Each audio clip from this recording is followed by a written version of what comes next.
Okey, bismillahirrahmanirrahim. Assalamualaikum warahmatullahi wabarakatuh. Okey, untuk hari ini saya akan sambung dengan Nutrition in Plant Chapter 3 Biology Form 5 KSSM. Okey, first we will look at the statement in the slide. Okay, did you know that excess leftover food can be recycled to produce organic fertilizer? Compost in the type of fertilizer produced from the decomposition process of leftover substances such as crop leftover, kitchen leftover, plant excretory substances and animal feces, which are decomposed by microorganisms. How is that organic compost fertilizer made? So dekat dalam statement ni dia ada mention tentang process on how organic compost fertilizer dihasilkan. So, sebenarnya untuk topik yang ini kita akan bercerita tentang macam mana tumbuh-tumbuhan ini dia bukan macam mana, dia lebih kepada bahan apa yang tumbuh-tumbuhan serap so that they can grow accordingly. And then dalam topik ni juga awak akan tengok jenis-jenis nutrien, fungsinya dan juga apa kesan jika bahan-bahan yang diperlukan oleh tumbuhan tadi ni tidak mencukupi. Okey, selain daripada tu, kita juga akan sikitlah sentuh tentang macam mana sesuatu bahan itu dia boleh jadi baja. Okay, kenapa? Sebab bahan-bahan ni semua sebenarnya datang daripada persekitaran kita. Okay, pokok ni dia tak macam manusia. Pokok makan, dia bergantung kepada persekitaran. Kalau manusia, haiwan, they have ability in term of locomotion, pergerakan. They can go somewhere to find food, to fulfill their needs. Okey, untuk dapatkan nutrien-nutrien dan sebagainya. Tapi untuk tumbuh-tumbuhan dia bergantung kepada persekitaran. Dengan cara apa? Okey, dalam tingkatan 5, tingkatan 4, dan ada beberapa topik yang menceritakan tentang cycle of nutrient. Contoh macam nitrogen cycle, carbon cycle dan sebagainya. Okey, benda paling simple yang saya boleh cerita adalah proses decomposition. Apa maksud decomposition? Penguraian. Dalam proses penguraian, apa yang berlaku? Setiap benda yang mati akan diurai. Diurai oleh siapa? Decomposer. Selalunya decomposer ni dia terdiri daripada bakteria, fungi dan sebagainya. Apa pentingnya proses decomposition tadi ni? Proses decomposition tadi ni adalah proses di mana kita pulangkan semula nutrien kepada persekitaran. Contoh macam benda yang mati. Okay, benda mati tadi ni dia akan terurai. So basically our body, contoh manusia lah, manusia mati. Okay, tubuh badan manusia ni terdiri daripada komponen-komponen seperti protein dan lemak dan sebagainya. Dan what is the basic element of the protein? So, dekat sini kita dah tahu, elemen yang penting dalam protein adalah carbon, hydrogen and oxygen. And this carbon, hydrogen and oxygen, once daripada awak punya daging kat badan awak tadi ni, dia terurai, dia akan balik kepada elemen tersebut. Dia akan diserap masuk, duduk dekat dalam tanah. Dan akhirnya, what happened to this element?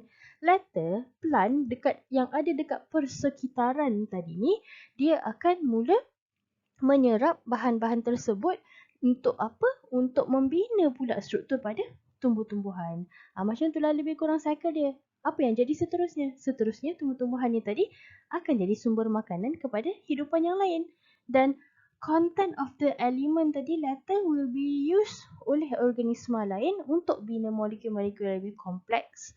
Dan akhirnya macam biasalah benda yang hidup pasti akan mati kan. Dan bila dia mati dia akan dipulangkan semula kepada persekitaran. So basically untuk first slide sensei ni dia just nak tunjuk yang benda-benda leftover tadi ni, benda-benda organik makanan tadi ni bila dia terurai dia akan kembali kepada elemen asal dia dan akhirnya dia akan bila kita jadikan dia baja, this baja akhirnya akan supply the basic nutrien yang diperlukan oleh tumbuh-tumbuhan supaya dia boleh berkembang dengan normal.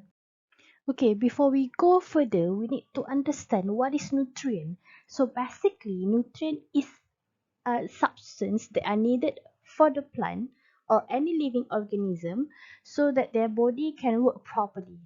Itu adalah nutrien, bahan yang memastikan fungsi-fungsi badan itu berfungsi dengan betul, berjalan dengan betul.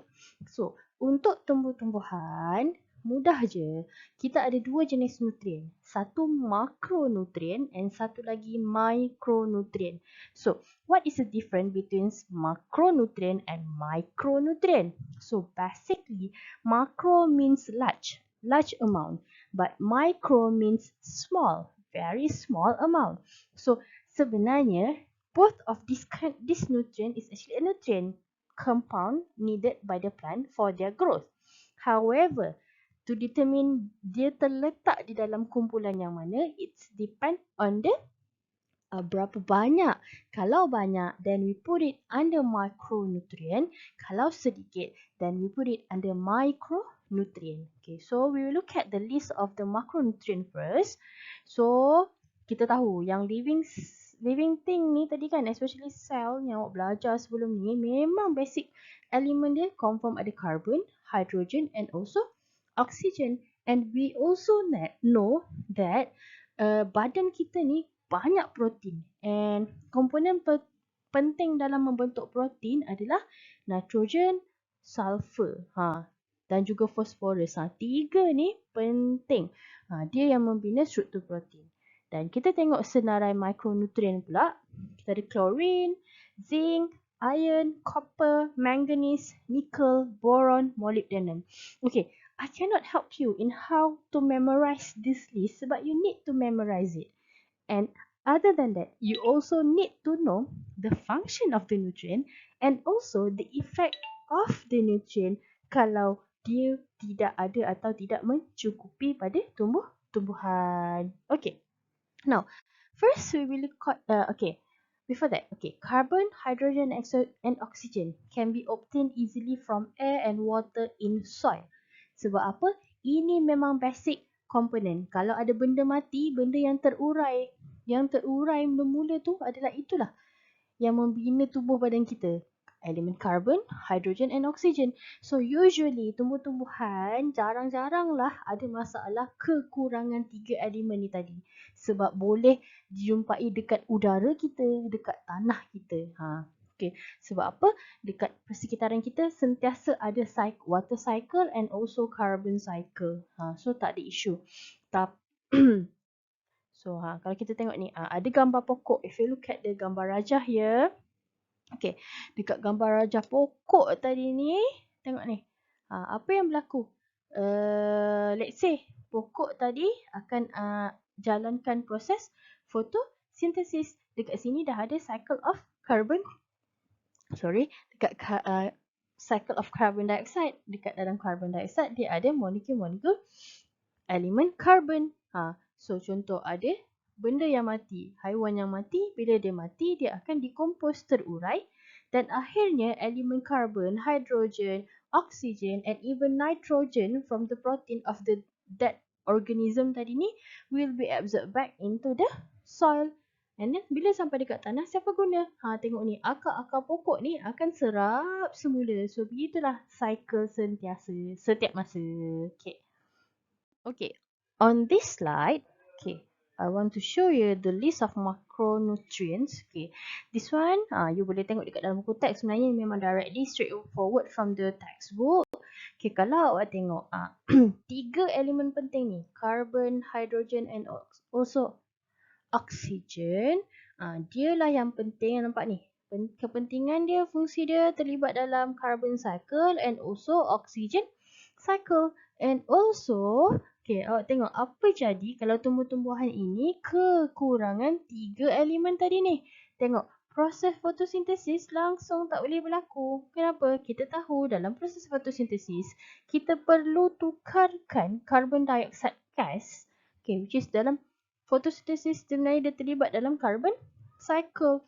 Kita convertkan carbon dioxide, reduction of carbon dioxide tadi ni untuk membentuk molekul glukos. So, penting kat sini kalau tiga elemen tadi ni tak ada. And then we have nitrogen. Kita tahu nitrogen elemen penting dalam formation of chlorophyll. Kita tahu chlorophyll ni adalah pigment. Pigment berwarna apa? Berwarna hijau. So, kalau kita kekurangan nitrogen, warna hijau pada daun akan berkurangan. Dan akhirnya kita kata dia mengalami klorosis, iaitu daun menjadi kekuningan. Nampak? So, and banyak lagi elemen yang ini kamu kena ingat. Tak boleh tak ingat. Okay, so ada potasium. Tengok potasium ni penting. Tengok kenapa? Tengok protein tak boleh dihasilkan kalau dia tak ada. Tengok daun jadi hijau di hujung-hujungnya. Okay, kalsium. Apa jadi? Stunted growth. Sama macam manusia. Kalau badan kita tak cukup kalsium, jadi pendek. Sebab apa? Tulang-tulang tadi tak boleh memanjang dan sebagainya. So, magnesium. So, ini saya tak boleh bantu banyak. Kamu kena ada usaha untuk hafal dan ingat. Okay. So, trick on memorizing the macronutrient. I don't know whether this is helpful or not. Tapi saya cuba dapat satu akronim. So that you mungkinlah membantu. If my acronym tadi ni tak dapat nak bantu awak, you maybe boleh create your own teknik mengingat dah. Okay. Nak ingat dia, kalau untuk saya cari orang hanyut, nanti polis mungkin call Pak Cik Sulaiman. So maybe kat sini saya create ni sebab based on my imagination kan. Ada situasi orang hanyut kan, and then kat situ yang hanyut tu mungkin anak Pak Cik Sulaiman. So cari orang hanyut, nanti polis mungkin call Pak Cik Sulaiman. So C kat sini dia represent carbon. O kat sini dia represent oxygen. H kat sini dia represent hydrogen. And di sini dia represent nitrogen. P, okay, phosphorus. Sorry, untuk yang ini pertama is potassium. Tak kisahlah potassium or phosphorus because both element is actually under macronutrient. And then kat sini ada M and G, which is kita ada magnesium. Okay, magnesium. And then Ca tadi ni, dia represent calcium. P kat sini, okay. P kat sini apa tadi? Phosphorus. Okay. Phosphorus. And S kat sini, sulfur. Yang potassium kat sini, kan kalau bahasa Melayu, dia punya simbol dia sebenarnya K kan, potassium. Okay. Tak apalah, it's up to you. Tapi ini hanyalah suggestion. Mana tahu ada yang nak pegang, nak guna kan. Okay. Okay, look at the diagram. Tengok ni. Ini adalah contoh tumbuh-tumbuhan yang kekurangan potasium. So kita tengok apa kesan potasium. Age of leaf become yellowish. Dan pokok akan mati sebelum tiba waktunya. Muda-muda pokok dah mati. Tak sempat nak hasilkan bunga, tak sempat nak hasilkan buah, dia dah mati. Apa maksud dia? Dia menghasilkan hujung berwarna kuning. Kamu tengok ni, hujung pada daun ni kita nampak, cantiknya daun ni. Tapi rupanya daun yang tidak sihat. Sebab apa? Tadi apa fungsi potasium? Fungsi dia adalah untuk tengok, importance in synthesis of protein. So disebabkan kekurangan, dia menyebabkan daun itu jadi kekuningan di hujung-hujungnya. Tengok ni. How about nitrogen? Nitrogen dia menyebabkan daun jadi kuning. Apa beza lack of potassium dengan lack of nitrogen? Kalau potassium, beza dia kuning tu dekat hujung-hujung je. Tapi kalau dekat nitrogen, kamu tengok keseluruhan pada daun tadi ni berubah menjadi kuning. Kenapa? Kita tahu fungsi nitrogen tadi adalah untuk menghasilkan pigmen yang kita panggil sebagai klorofil. Dan apa warna klorofil? Warna dia hijau. So, tak ada nitrogen, kuranglah penghasilan klorofil, maka hilanglah warna hijau ni, dia jadi warna kuning. Okey, itu berkaitan gambar raja. Okey, gambar raja seterusnya. Tengok phosphorus. Tengok. Phosphorus ni dia ada dua kesan yang kita boleh nampak. Satu, kita tengok dekat dia punya daun. Satu lagi kita tengok dekat dia punya akar. Okey. Untuk daun, pokok-pokok yang kekurangan fosforus, dia menghasilkan daun yang berwarna gelap. Tengok ni. Pokok ni, So asalnya dia adalah pokok-pokok yang berwarna hijau, tapi tiba-tiba ada perubahan warna di sesetengah bahagian pokok tersebut. So pokok ditunjukkan dia kekurangan sumber fosforus. Yang ini kesan pada leaf. Okey. Gambar rajah kedua ini adalah kesan pada roots. Okay, if you look at the first diagram, yang ini, yang sebelah pembaris ni, dia tunjukkan perkembangan akar yang sihat. Kenapa? Dia banyak cabang. Okay. Tapi untuk kes yang sebelah sini, okay, katalah ini akar X, ini akar Y. Untuk akar Y, okay, dia menghasilkan root yang memanjang tetapi kurang cabangnya. Okay, which is kenapa perlu, okay, especially untuk pokok-pokok herbaceous kan, tumbuhan herba yang dia punya akar jenis serabut tu, dia perlukan akar yang fibrous, yang banyak cabang. Kenapa? Banyaknya cabang akar akan meningkatkan surface area. Surface area untuk absorption of water, nutrien dan sebagainya. Itu yang kita boleh nampak kalau pokok kekurangan fosforus. Okay. So, then kita sambung dengan senarai nutrien. Okay, sorry, yang ni sensei lupa nak tukar. This one is not macronutrient. Ini adalah micronutrient. Okay. Micro means the plant need the element compound dalam nilai yang sangat sedikit. Dia tak perlu banyak, tapi dia kena ada. Kita ada klorin. Tengok klorin fungsi dia apa? Osmotic pressure pada tumbuh-tumbuhan. Kenapa osmotic pressure? Osmotic pressure ni sebenarnya dia represent turgidity of the plant. Kalau kurang kalau kurang klorin, okay, kawal atau air dekat dalam tumbuhan jadi berkurangan dan pokok senang untuk layu. Okay, tengok dia pun boleh menyebabkan daun jadi warna kuning dan pokok terhasil sedikit. Yang ini kamu boleh baca dekat dalam buku teks. Ada nota yang ini. So, boleh baca. Sensei pun tak tahu macam mana nak bantu awak. Tapi nak tak nak, kena faham, kena tahu, kena baca. Okay. So, here's another trick on memorizing the micronutrient pula. Okay, tadi makro kan. Kalau makro, apa sensei punya mnemonic tadi? Cari orang hanyut. Polis mungkin call Pakcik Sulaiman kan.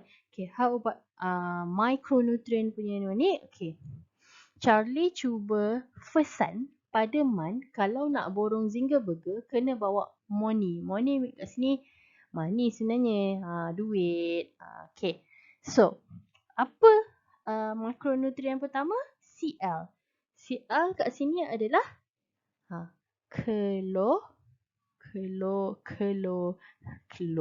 klorin. And then Cu. Cu ni apa? Cu is copper. And then Fe, pesan ni, actually it's pesan. Okay, pesan ferrum ataupun iron kan. Okay, and then kita ada Man. Pada Man, Mn is manganese. Bukan magnesium magnesium Mg. Ni manganese. Kalau nak borong ni just penyedap apa? Penyedap ayat boron. Okay, boron. Okay, Zinger, Zn ni represent zinc. Okay. And then kita ada money, duit. Molybdenum. And Ni ni adalah nickel. NiCkel. Charlie cuba pesan pada Man kalau nak borong Zinger Burger kena bawa money. Itu sensei punya style lah. If you have another alternative yang lebih senang kamu ingat, then it's okay for you to follow. Yang penting sama. Kamu kena tahu fungsi yang sama. Kesan jika berkurangan yang sama. Okay. Okay. So sekarang Sensei masuk kepada sikit lagi berkaitan makro and makronutrien tadi ni. Kalau kamu tengok dalam buku teks, there's one part of the buku teks, dia tunjukkan satu eksperimen nak tengok kesan nutrien terhadap pertumbuhan pokok. Okay, so dan dalam eksperimen itu ada satu solution yang kamu kena tahu yang kita panggil sebagai NOP solution. Okay, dalam eksperimen NOP solution ni, first you need to know what is NOP solution. Okay, NOPs ni nama orang sebenarnya, nama saintis yang menemui satu larutan yang mempunyai kesemua nutrien lengkap yang boleh membantu pertumbuhan pokok pada kadar yang paling optimum. Itu finding kepada Encik Nok ni punya eksperimen. Okay, apa tu NOP solution? NOP solution tu dia adalah sejenis larutan kultur, larutan yang ada semua nutrien yang diperlukan untuk pertumbuhan tumbuhan. Dekat sini Sensei ada mention dah. Tengok ni. They contain all nutrient needed by healthy plant. Okay, if you look at the table here, kita dah nampak, dia dah tunjuk dah ini kandungan NOP solution. Ada calcium nitrate. So kalau kat sini kita dah tahu dah apa kandungan dia. Calcium means kita dah ada dah. Unsur calcium, nitrate, nitrogen, unsur nitrogen, ada unsur potassium and also nitrogen, and then potassium dihydrogen phosphate.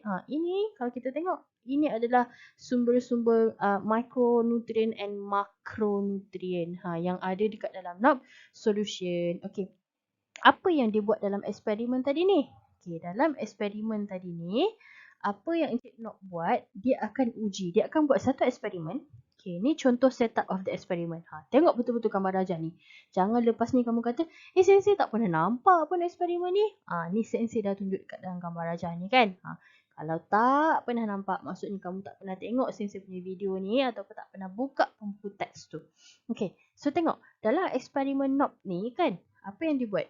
Okay, ada satu pokok, kita tanamkan dia. Cara penanaman lebih kurang macam hidroponik punya teknik. So, and then di dalam bekas ni, di dalam bekas beaker tadi ni, diletakkan NOP solution. Okay. So, NOP solution ni, and then kita tengok bagaimana pertumbuhan corn seedling tadi ni. Mungkin kita boleh measure in term of dia punya length. Mungkin kita letakkan dalam solution. Okay, tunggu sampai sebulan. Okay, kita tengok kesan terhadap length. Ataupun kita boleh tengok mass. Mass of the plant lepas beberapa waktu yang ditetapkan. Okay, how do they run the experiment? First, they will do a different type of solution. Basically, semua solution tu adalah solution NOP. Tapi, kita tengok apa jenis yang kita gunakan. So, bayangkan kita ada B, beaker B, beaker C, beaker D, and then beaker E. Kamu bayangkan. Okay. Beaker A ni, apa isi kandungan dia? Tengok. Beaker A dia kata dia letak beaker A dengan complete NOP solution tadi ni. Complete culture solution. Okay. Beaker B ni, tengok dia buat apa? Tengok ni. Semua nutrien dia tak letak. Tapi dia letak distilled water je. So, kita anggap dia sebagai control. Tengok beaker C. Beaker C, dia letak semua kecuali dia singkirkan nitrate tadi ni. Dia letak calcium chloride dengan potassium chloride. Nitrate ni dia tak letak. Nitrogen hilang. Untuk C. And then untuk D, kita tengok apa yang dikeluarkan. Dia keluarkan phosphorus. And then untuk beaker yang E tadi ni, apa yang dikeluarkan? Dia keluarkan potassium. So, basically kalau Sensei buat jadual lah kan. Katalah jadual. So, yang jadual yang ni Sensei letak A, B, C. Okay. Yang ini mungkin Sensei akan cakap, okay, Sensei nak tengok length. Okay, setelah 10 bulan, berapa length dekat A, berapa length dekat eksperimen B, berapa length pokok pada eksperimen C. Itu secara kasarnya apa yang eksperimen ini buat. Dan daripada sini kita boleh dapat satu dapatan. Okay, apa dapatan dia? Okay, kita akan cakap lah. Okay, kalau secara hipotesisnya atau secara fakta dia, kita akan cakap lah. Oh, length conceit link pada eksperimen A sepatutnya adalah length yang paling panjang. Dia punya length. Kenapa? Sebab dia terima semua nutrien yang diperlukan untuk pertumbuhan tumbuhan. Kenapa dia jadi panjang? Cukup nutrien. Kenapa bila kita kata cukup nutrien, apa kesan dia? Growth of the concealing tadi akan jadi optimum, iaitu paling maksimum. Boleh tak? Harapnya kamu boleh nampak lah. Okay, mungkin kamu boleh Google ke tengok YouTube macam mana eksperimen dijalankan. Dia cuma manipulatekan different type of solution yang diberikan kepada tumbuh-tumbuhan pada concealing ni tadi dan nak tengok apa kesan dia. Okey. Okey, sekarang kita akan tengok bahagian pokok yang penting dalam penyerapan air dan juga garam mineral daripada persekitaran. Okey, now by looking at the diagram, I think you already know what is the structure of the plant that is very important for these purposes. So, kalau tengok dekat gambar rajah tu, kita tengok dan kawasan itu adalah root pada kita punya akar. So, root ni kita boleh bahagikan kepada beberapa bahagian. Tengok dalam gambar rajah ni, dia label root collar, dan kita ada primary root and then lateral root. So, basically what is root collar? Root collar ni adalah base di mana yang menyambungkan antara between the root, the structure of the root and with the stem. Connected to the base of the plant stem. And then we also have primary root. Okay, if we have this kind of diagram, so we have plant. Okay, and then this is the stem. So this is the stem. And here akan ada root collar. And then, okay, this one is the primary root. If there's branches, if the primary root branching macam ni, so yang branching ni kita panggil dia sebagai lateral root. Okay. Other than that, apa lagi struktur pada akar yang kamu kena tahu? Dekat root ada root hairs. So why? Okay. For an example, this is the structure of the root. Okay. Now kita tahu the main function of the root adalah untuk absorption of water and also mineral salt from their surrounding. So, root akan ada root hair, ada projection of another structure. Let's say lah, this is our root and our root ada lateral root. Okay. This lateral root pun akan ada projection yang kita panggil sebagai root hair. Why? Because kita nak increase the surface area, increase total surface area of root. So, dengan increase total surface area of root, kita akan increase the water uptake. Water uptake ataupun salt uptake. Makin banyak tempat ataupun kawasan yang boleh berlakunya absorption. Dan akhir sekali di hujung pucuk pada akar tadi ni, this one, dia akan ada satu karung, satu lapisan yang menutup kita punya hujung root tadi ni yang kita panggil sebagai root cap. Apa fungsi dia? Okay. Kita punya root ni, root will always grow downward into the soil, right? So, the process of growing tadi ni, membesar tadi, expansion, pemanjangan root tadi ni, sentiasa berlakunya proses geseran. Okay, friction. So, geseran tadi ni, jika tak ada mekanisme untuk protect root, root tadi boleh terluka ataupun rosak sel-sel di hujung dia. Itu basically, itu adalah basic features of the root. Satu, kamu kena tahu location of the root collar. Dia adalah base ataupun kedudukan yang menyambungkan antara stem dengan root. Dan kita ada primary root, root yang memang betul-betul yang paling tunjang, yang paling utama tadi. Dan jika root tadi ini bercabang-cabang, kita panggil cabang tadi tu sebagai lateral root. Okay. Kita ada root hair. Root hair fungsi dia untuk increase the total surface area supaya lebih banyak air ke boleh masuk dekat dalam kita punya root. Dan akhir sekali di hujung root tadi ni ada root cap, penutup root tadi untuk elakkan friction dan untuk protect kita punya root daripada rosak.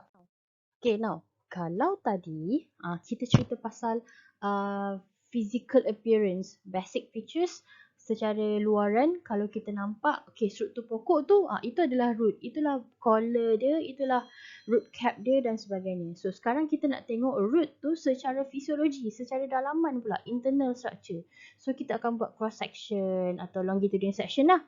So dalam gambar rajah yang A ni, okay, ini adalah longitudinal section. Kamu tengok ni yang bahagian hijau ni, tadi kita ada sebut pasal root cap kan. Ini adalah sel-sel yang protect kita punya sel akar. And then kita ada root hair, ada projection of epidermis layer pada root cells tadi dan kita panggil projection itu sebagai root hair. Okay, ini yang B ni, gambar rajah B ni pula, ini adalah cross section of the root. So macam biasa kamu nampak yang ada rambut dekat luar ni adalah root hair. Okay, dan rupanya dekat dalam root tadi ni ada arrangement of the cells yang membina kita punya root. Tapi kita tengok region pada root cells, cross section of the root tadi ni.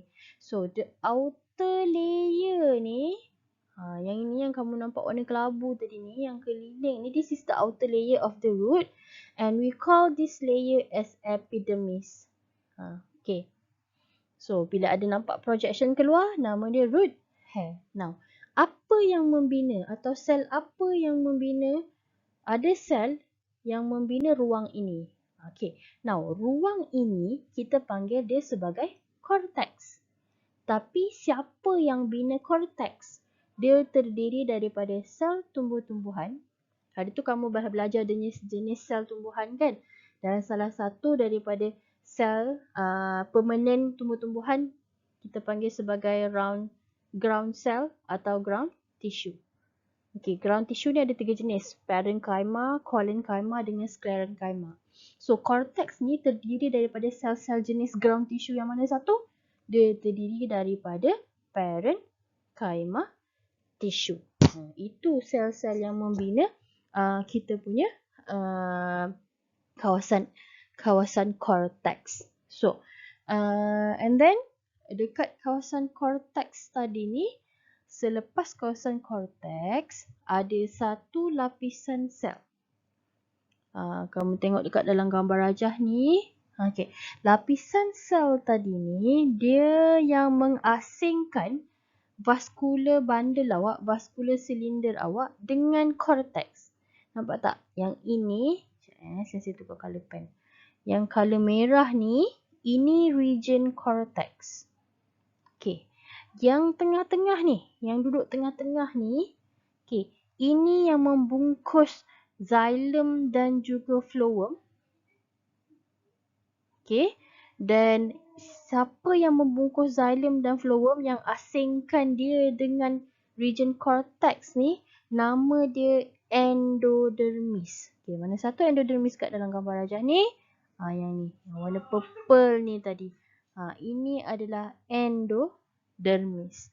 So endodermis ni, satu ciri dia adalah one cell thick. Dia nipis je, dia tak tebal mana.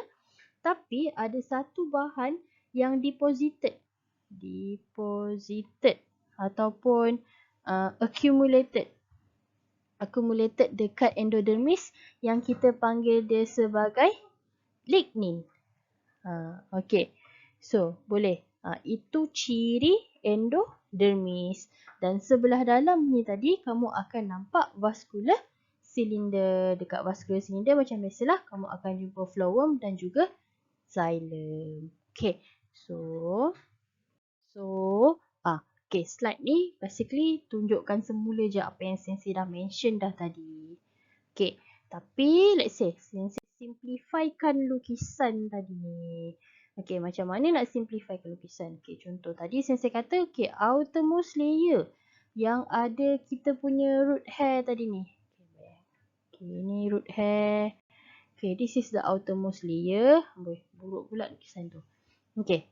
And then dekat tengah ni kita kata okay, inilah location duduknya kita punya vascular bundle, kita punya phloem dan juga xylem. Okay, ada tu layer sebenarnya kan. Okay. Yang duduk sebelah dalam akan jadi mana? Sebelah dalam sebelah yang tengah kan? Kat sini tengah. Akan jadi xylem, yang dekat sebelah luar akan jadi phloem. Okay. So, apa yang jadi? Tengok. Dekat sini, ini ruang ni kita panggil sebagai cortex. Cortex ni apa? Ruang sebenarnya. Tapi siapa yang duduk dekat dalam dia yang memenuhi ruang tadi ni? Sel-sel atau tisu yang kita panggil sebagai parenchyma tissue. Okay. And then, yang membungkus kita punya vascular tadi ni, kat sini ada satu lapisan sel. Yang membungkus kita punya xylem and phloem supaya dia duduk kat tengah-tengah. Yang warna merah tadi ni kan. Inilah yang kita panggil sebagai endodermis. Endodermis ni kan, susun atuk endodermis tadi ni ada, okay, nama dia endodermis. Ada accumulation sejenis bahan yang kita panggil sebagai lignin. Okay. Endodermis ni tadi, bila dia dah lignify, dia membentuk satu strip. Strip tu apa? Macam satu bebenang halus. Dan bebenang halus tadi ni, yang dah jadi endodermis ni, kita panggil dia sebagai Casparian strip. Okay. Boleh tak? So basically endodermis ni, kalau tadi cortex ni ruang, endodermis ni dia merujuk kepada lapisan. Lapisan apa? Lapisan yang memisahkan antara cortex dengan kita punya xylem and also phloem. Okay. Sel-sel yang menjadi lapisan endodermis ini dia berlignin. Dan apa yang jadi? Dan sel yang berlignin tadi kita panggil dia sebagai Casparian strip. Okay, boleh faham apa beza endodermis, apa beza Casparian strip. Dan akhir sekali, of course dekat tengah kita ada xylem and also phloem. Okay, so itulah yang ada pada kita punya root. Okay, boleh So last but not least, Benda saya cakap ni. Okay, kita akan tengok the last part of this topic, diversity in plant nutrition. Basically, under this subtopic, dia cuma nak ceritakan yang jenis-jenis nutrisi yang ada pada tumbuhan. Okay, nutrition yang kat sini kan, kadang ada student dia pelik, dia macam terfikir, kan pokok boleh buat makanan sendiri, tu konsep dia. Sebab bila kamu belajar pasal fotosintesis, betul tak? Sekarang ni we are talking about water and other than glucose yang kita hasilkan dalam proses fotosintesis. Nutrien-nutrien tadi. Yang makronutrien dan juga micronutrien. Okay. Ada 3 nutritional diversity variation, okay, yang ada pada tumbuh-tumbuhan, dan dia bergantung kepada macam mana dia beradaptasi kepada persekitaran dia. Okay. Yang pertama is parasitic plant. Parasitic plant, contoh gambar paling familiar, Rafflesia. Rafflesia ini, they don't have any, dia tak ada, they don't have leaf kan. So of course dia orang tak buat proses photosynthesis. Okay, so yang kedua, macam mana dia nak dapatkan makanan selain daripada tanah tadi semuanya tadi? So dia terpaksa menempel pada tumbuhan yang lain dan dia serap hasil serapan tumbuhan tersebut. Dia menyerap nutrien di dalam tumbuhan tersebut. That's why we call it as parasitic plant. Okay, tengok. They live by growing on other plant which are the host. They absorb organic substances dengan cara apa? Dia penetrate stem. Batang pokok yang dia tumpang tadi ni, dia penetrate, akar dia tu dia penetrate and then dia sedut segala nutrien daripada pokok yang ditumpang. Okay, itu untuk parasitic plant. Berbeza dengan epiphytic plant. epiphytic plant, look at the diagram. The color is green. So they in terms of process of photosynthesis, they can do the process by their own. Okay. Tapi apa yang dia akan dapat daripada dia punya host, dia tumpang. Dia macam ni. Bila epiphyte plant ni, kalau kamu perasan, dia seolah-olah menjalarkan dia punya akar pada stem pokok yang ditumpang tu. So apa benefit kat sini? Any nutrient yang ada dekat permukaan stem tadi ni, yang berkumpul dekat stem of the host tadi ni, dia boleh absorb, especially macam air dan sebagainya kan. Sebab sekarang kalau kamu tengok, dia duduk kat stem dekat paling hujung sana, tak ada tanah. Tapi pokok ni benda hidup yang perlukan air. So macam mana? Dengan cara kalau ada hujan dan sebagainya, air tadi akan resap dekat bark of the stem. So root pokok epiphyte tadi ni, dia akan absorb lah nutrien yang ada dekat permukaan stem. Untuk relationship yang macam ni, host plant dia, pokok yang dia tumpang tadi ni, unharmed, takkan terkesan dengan kehadiran dia. Sebab kebanyakan masa dia menumpang saja. Berbanding dengan parasitic plant, untuk kes Rafflesia, host dia terganggu dengan kehadiran Rafflesia. Sebab Rafflesia tadi ni dia curi nutrien from the host. Okay, and the last one is carnivorous plant. If you look, okay, contohnya Venus flytrap ataupun contoh lain macam periuk kera, pitcher plant. Okay, these two plant, selain daripada dia dapat absorb nutrient from the soil, dia buat proses photosynthesis because the color is green, and they also eat other small insects as their source of nutrient. Okay, apa kelebihan pada pitcher plant dengan Venus flytrap ni? Okay, they have digestive enzyme in their structure. So kalau macam Venus flytrap ni, kamu tengok dia macam boleh buka tutup dia punya kelopak daun dia tu kan? Because of what? Because kat situ lah yang dia akan trap insect kat dalam tu. And then enzyme dekat dalam ruang mulut, kita kata mulut dia tu kan, akan digest and then dia akan absorb into their structure. Okay, kalau macam pokok periuk kera ni, dia senang je. Dia lebih dia struktur dia macam mangkuk kan. Dia tak macam Venus flytrap.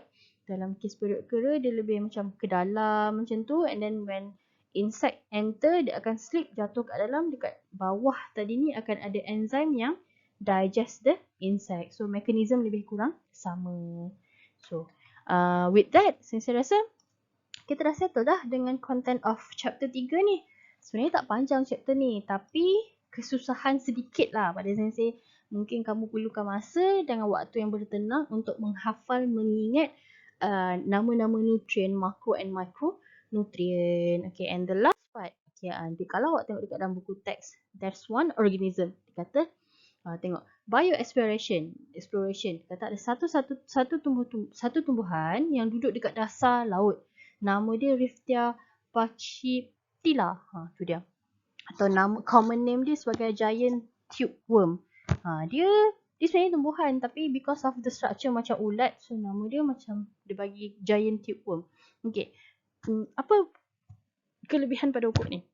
Macam mana dia dapatkan nutrien dia? Okay, dia duduk dekat dasar laut yang paling gelap, which is tak ada cahaya yang boleh penetrate dekat dark zone tadi ni. So they will not depend on the sunlight to produce energy, to gain the nutrient, to do the process of photosynthesis. Tapi dia ada satu adaptation. Apa dia? Dalam this organism, they have bacteria yang able to convert surrounding tadi ni, bahan-bahan di persekitaran, supaya menjadi sumber makanan kepada giant tube worm tadi ni. So that's why they don't need sunlight as their source of energy, but they use the bacteria. With the help of that bacteria, they can convert sumber makanan di dasar laut ni jadi sumber tenaga mereka. Itulah sahaja trivia untuk hari ini. Untuk topik chapter 3 ni. Terima kasih. Kalau ada masalah boleh rujuk pada cikgu kelas kamu ya. Thank you. Assalamualaikum. Selamat sejahtera. Jumpa lagi.